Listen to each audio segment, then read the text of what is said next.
let's talk about education, because I think you have some really interesting thoughts around that. And that's an area where, I think most people agree we're in dire need of a reimagination. And we now have at our behest these incredibly powerful technological tools that I think really have so many beneficial applications. There are two industries I want to help topple: healthcare and education.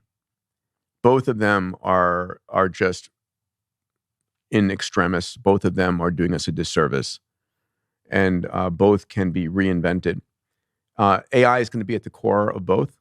When you think about that, Google, for the wealthiest child on the planet and the poorest child on the planet, is identical, right? Larry Page's son has access to the same Google that my son has. If they have, if everybody has a tablet, then they can tap into what's available. Yes, and the cost of tablets have dropped below $40 in using Android devices and such. So it is, and there will be a point at which I can imagine Amazon or Facebook giving every kid a tablet to have access to eventual buying power from that child.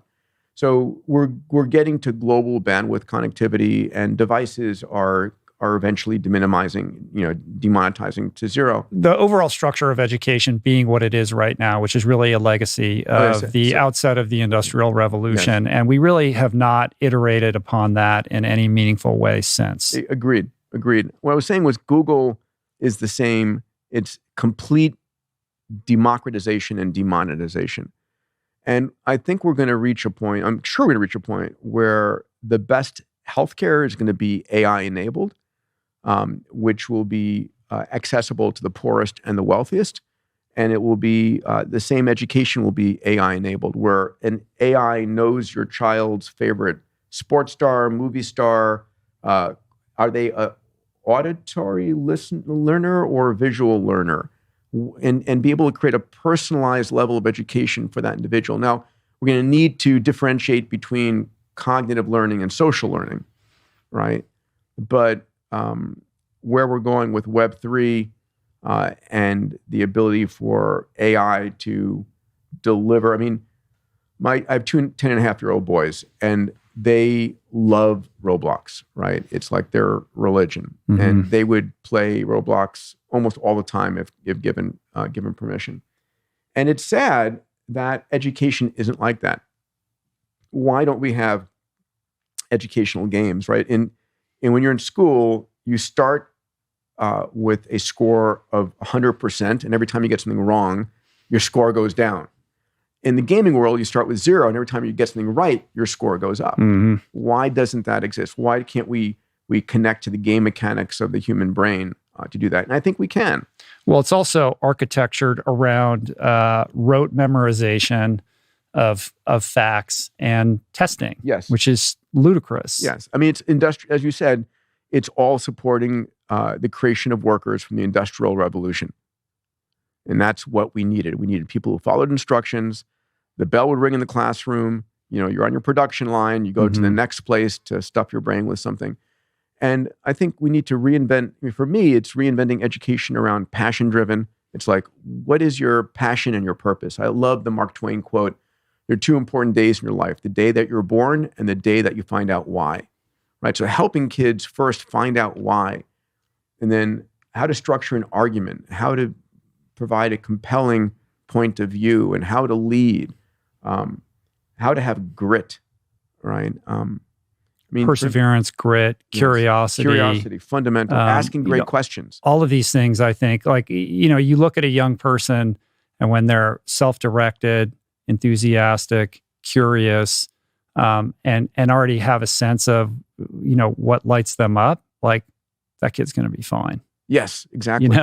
But not all kids are wired that way, or are not in environments or circumstances that lend themselves towards the development of those soft skills, right? 1,000%. You're somebody who at a very early age, you had this complete obsession with space. I was lucky. Apollo. But that is on some level, that is luck, right? It is luck. Not everybody gets struck with something that they can carry through their entire life. Yes. Yeah, no, I agree with you. It was luck. It was Apollo showed me what was possible, and then as I like to say, that scientific documentary Star Trek showed me where things were going. You and me both. I love that. Yeah. And it I went to Star Trek conventions when I was a kid. I love it. So how do you help kids experience enough to find their true passion that becomes a purpose, and then they learn to fulfill those desires? Mm-hmm. So in the case of your own kids and being a dad, a parent, are your kids in traditional school? Are they homeschooled? Like, how are you injecting, their lives with all of these ideas that you're passionate about? Yeah, they're in a traditional private school, and it was interesting. We only found one school that we liked, and I was like, okay, if they don't get in because it's twin white Caucasian boys, and the probability of getting in was relatively low. It was like, I'm going to start a school if I can't get them in. Mm-hmm. And they did get in, and I still am thinking about starting a school. Doesn't Elon does he still have that Ad Astra school? I went to go, I went to go and visit his school, and it was a sort of like a 3rd through 8th grade. And then when his kids ended up graduating, he stopped it. It was on the campus of SpaceX. And it was fantastic. And I love what they were doing. So, for example, one of the things that the head of the school, who was a brilliant guy, did is he created these interesting experiments. He said, okay, here's a town, and it's on the edge of a lake, and the town has a factory, and all of the employees are either employed by the factory or they're fishermen in the lake, and the fish feed the town. And we're going to create representation in our school of the fisheries, the factory, the government, and the public. And all of a sudden, one day, it's found out that the factory is polluting and killing the fish in the lake. Play different roles and play it out, right? So it's that kind of thinking, that kind of debate and discussion, critical thinking, that I think is so important. Yeah. My sense is, and this is just my own N of one experience, is that at least in Los Angeles, there's plenty of kind of interesting experiments in education for kids at the earlier stages, like in the younger grades. But at some point, these things all kind of fall apart once the kids are 12, 14, 15-year-old. And there aren't any schools that carry it through the conclusion of high school. And maybe that's because parents get scared, or they want to make sure, well, everyone else is doing it this way, like this is too radical, and they freak out. While at the same time, we are seeing an explosion in homeschooling. Yep.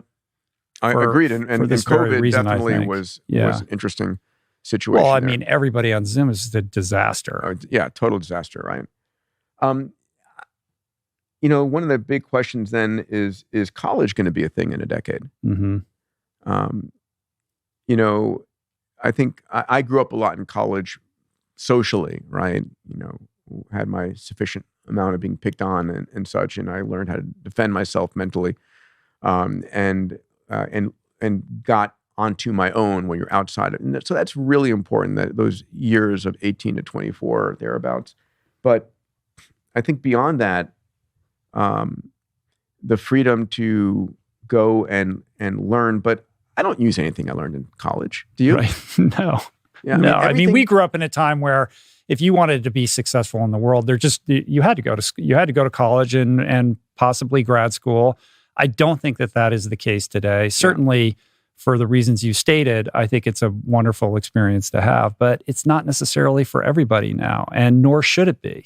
I think ultimately, college is a shorthand. Oh, that person went to Princeton, or that person went to Stanford. They're smart. It's a social validation stamp. Yeah, but there are other ways. I mean, some of the stuff that Peter Thiel was doing, like I'll pay you to drop out of college. I remember Elon having a hackathon and tweeting out that I don't care if you graduated high school or not. If you're a great, programmer, I'll hire you. And I think that's going to be an interesting direction of, can you find your passion, and then can you partner with the technology that helps you develop your passion, right? And then do what you love to do. Because a lot of people get a job not because it's their passion, it's because that's how they get food on the table or, Yeah. get their clothing for their family. Yeah. I mean,